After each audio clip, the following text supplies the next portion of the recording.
Dear friends, എല്ലാവർക്കും സ്വാഗതം. ഇതുവരെ തന്ന സപ്പോർട്ടിന് നന്ദി പറഞ്ഞുകൊണ്ട് തുടങ്ങും.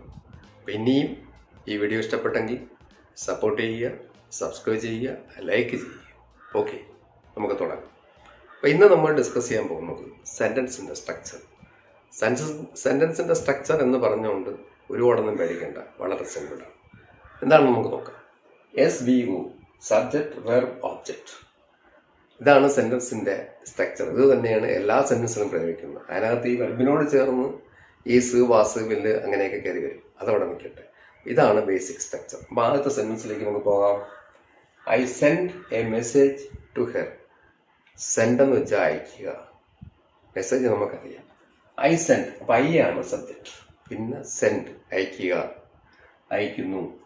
മെസ്സേജ്, അതിൻ്റെ എഫക്റ്റ്, എന്താണ് സംഭവിച്ചെന്ന് പറയുന്നു. അതാണ് എൻ്റെ object. I send a message to her. തീർന്നു. Next, they catch a bird. അവരൊരു പക്ഷിയെ പിടിക്കുന്നു.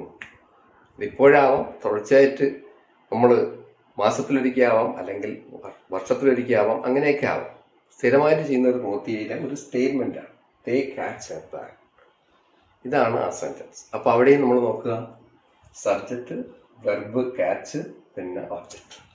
ഇനി നമുക്ക് ഫസ്റ്റ് സെൻറ്റൻസിലേക്ക് പോകാം. I send a message to her. Usually, സാധാരണ അവർക്ക് ഞാൻ മെസ്സേജ് അയക്കുന്നു. I send a message to her once in a month. ഞാൻ സാധാരണ മാസത്തിലൊരിക്കൽ അവൾക്ക് മെസ്സേജ് അയക്കുന്നു. അപ്പോൾ സെൻറ്റൻസിൻ്റെ സ്ട്രക്ചർ മനസ്സിലായി. ഇത് പാസ്റ്റ് ആയാലും ഇതൊക്കെ തന്നെ സ്ട്രക്ചർ. അതായത് സബ്ജക്റ്റ്, വെർബ്, ഓബ്ജക്റ്റ്. ഇനി ഒരു വെർബ് കിട്ടിക്കഴിഞ്ഞാൽ നമ്മൾ എന്താണ് ചെയ്യേണ്ടത്? അതിൻ്റെ പാസ്റ്റ് ഫോം നമ്മൾ അറിയാൻ ശ്രമിക്കുക. അത് പഠിച്ചാലേ നമുക്ക് കഴിഞ്ഞുപോയ കാര്യങ്ങൾ പറയാൻ പറ്റും. അങ്ങനെയുള്ള കാര്യങ്ങളാണ് ഒരുപാട് നമുക്ക് പറയേണ്ടി വരുന്നത്. അങ്ങനെയുള്ളൊരു സ്റ്റോറിയാണ് ഇവിടെ പറയാൻ പോകുന്നത്. ഓക്കെ, ആദ്യമായിട്ട് നമുക്ക് ഇതിൽ വരുന്ന വാക്കുകളും അതിൻ്റെ പാസ്റ്റ് ഒന്ന് നോക്കാം. സെൻഡ്, അയക്കുക. സെൻഡ്, ടി ആണ്, SENT. ഇവിടെ ടി. സെൻഡ്, അയച്ചു. ക്യാച്ച്, ഈ ക്യാച്ചാണ്, CATCH, പിടിക്കുക. കാട്ട്, CAUGHT, കാട്ട്, പിടിച്ചു. സ്കോൾഡ്, SCOLD, സ്കോൾ, വഴക്ക് പറയുക, ശകാരിക്കുക. അതിൻ്റെ കൂടെ ED ചേർത്താൽ SCOLDED, സ്കോൾഡഡ്, വഴക്ക് പറഞ്ഞു. ഇത് നമുക്കറിയാം. ഡു, അറിയാമെന്ന് വെച്ച് കഴിഞ്ഞാൽ ഒരുപാട് കേട്ടിട്ടുള്ള ഒരു വെർബാണ്. ഡു, ചെയ്യുക. ഡിറ്റ്, DID, ഡിറ്റ്, ചെയ്തു. ക്രൈ, CRY, കരയുക.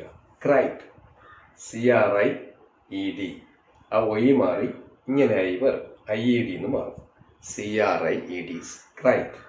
നെക്സ്റ്റ്, റിപ്പീറ്റ്, REPEAT, റിപ്പീറ്റ്, ആവർത്തിക്കുക. റിപ്പീറ്റഡ്, ആവർത്തിച്ചു. REPEATED. ഇത്രയുമാണ് ഇതിനകത്ത് ഉപയോഗിച്ചിരിക്കുന്നത് വെർബുകൾ. ഇനി ഒരു കാര്യം, ഇതിൻ്റെ സൈഡിലെല്ലാം ഒരു വില്ലിട്ട് കൊടുത്താൽ ഇനി വരാൻ പോകുന്നതായിട്ട് മാറും. വിൽ സെൻഡ്, അയക്കും. വിൽ ക്യാച്ച്, പിടിക്കും. വിൽ സ്കോൾഡ്, വഴക്ക് പറയും. വിൽ ഡു, ചെയ്യും. വിൽ ക്രൈ, കരയും.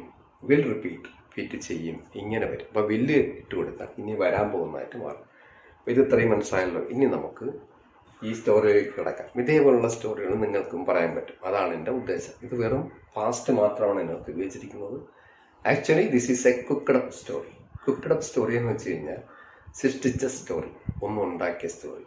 If you can make these type of stories, നിങ്ങൾക്ക് ഇതേപോലുള്ള സ്റ്റോറീസ് ഉണ്ടാക്കാൻ പറ്റുമെങ്കിൽ തീർച്ചയായും നിങ്ങൾക്ക് ഇംഗ്ലീഷിൽ സംസാരിക്കാനും പറ്റും. ഇത് നിങ്ങൾക്ക് ഉണ്ടാക്കാൻ പറ്റും. ഒന്ന് ശ്രമിച്ചു നോക്കുക. വളരെ സിമ്പിളാണ്. Okay, let us start.